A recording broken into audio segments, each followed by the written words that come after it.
두 번째, 어둠이 아니라 희망의 빛을 보라는 거예요. 예수님이 뭐라고 말씀하셨죠? 나는 세상의 빛이라고 말씀하셨습니다.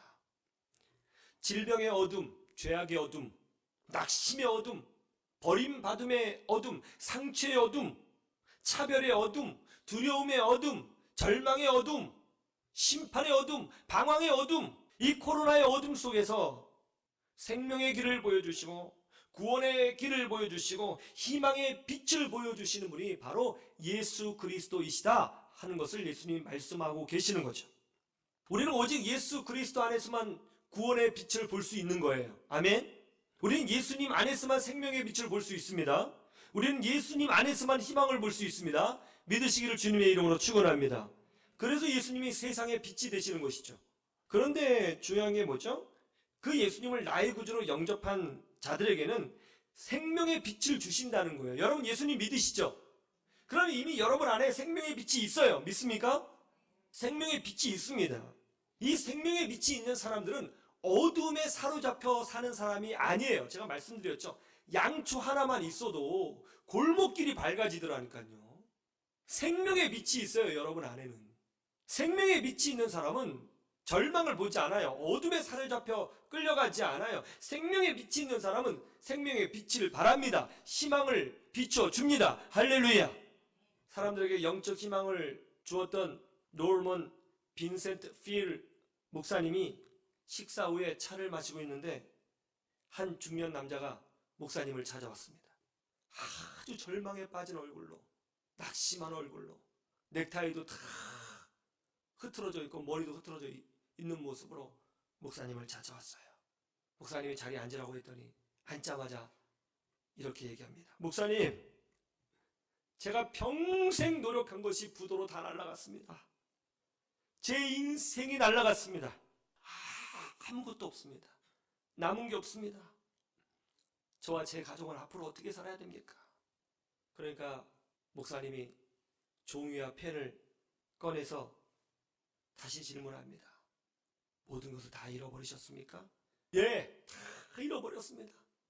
그래요. 그럼 제가 몇 가지 질문하겠습니다. 혹시 아내분은 계신가요? 아, 그럼요. 저를 사랑하는 아내가 있죠.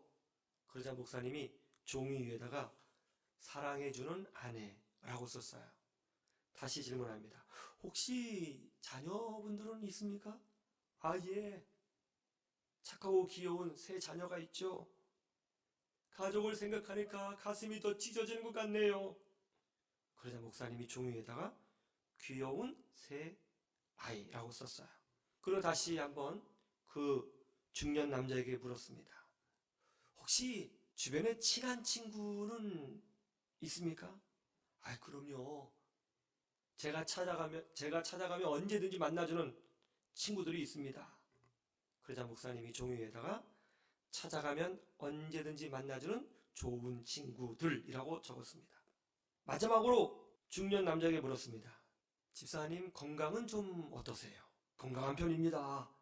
어느 정도 자신도 있고요. 그런데 목사님, 지금 그런 것이 중요한 게 아니고요. 제 실제적인 처지가 중요하다고요. 그거에 대해서 상담받고 싶습니다. 그러자 목사님은 종이에다가 건강한 몸이라고 쓰고 지금까지 적은 리스트 맨 위에다가 여전히 당신이 가지고 있는 소중한 것들이라고 제목을 적었습니다.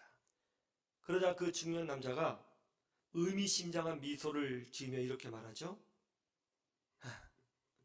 무슨 말씀인지 알겠습니다. 제가 아직 가지고 있는 게 많이 있네요. 다시 시작하면 된다는 말씀이죠? 해보죠 뭐 하면서 나갔다는 거예요. 우리는 인생이라고 하는 광야에 살고 있죠.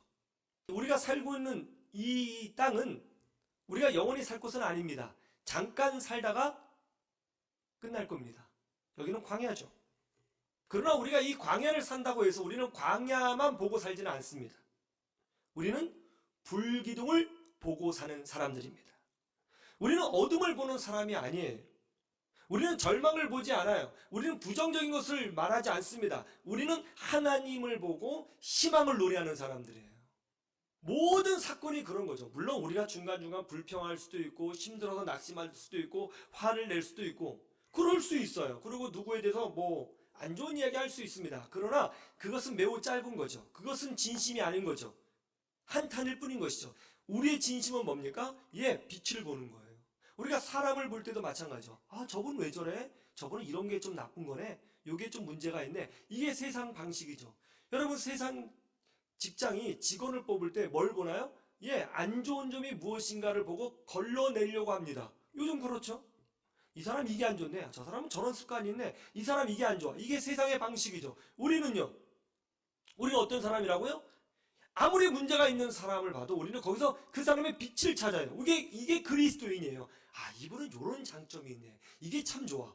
1000가지의 부정적인 것을 가지고 있어도 한 가지의 빛을 보면 그것으로 말미암아 희망을 보는 사람들이 우리 그리스도인이에요. 여러분, 예수님 믿으시죠? 우리 그런 사람이에요. 아이, 장로님이 왜 저래?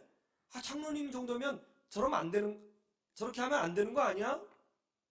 아, 권사님이 왜 저래? 권사님 감이 아니네. 아, 안수 집사가 왜 저래? 안수 집사 정도 되면 좀 달라져야 되는 거 아니야? 아, 집사라는 사람이 왜 저래? 이게 아니라 우리는 그분의 단점이 눈에 보이지 않아요. 어떤 장점들이 눈에 보여요. 그래, 우리는 그것을 보고 희망을 노래하고 그분을 축복하고 기대를 걸고 함께 하나님 나라를 세워가는 거예요. 이게 우리 그리스도인이죠. 이게 예수 믿는 사람들이에요. 세상과 다른 존재인 거예요. 그런데 어떻습니까? 생명의 빛을 소유했는데 불신자랑 똑같은 거예요.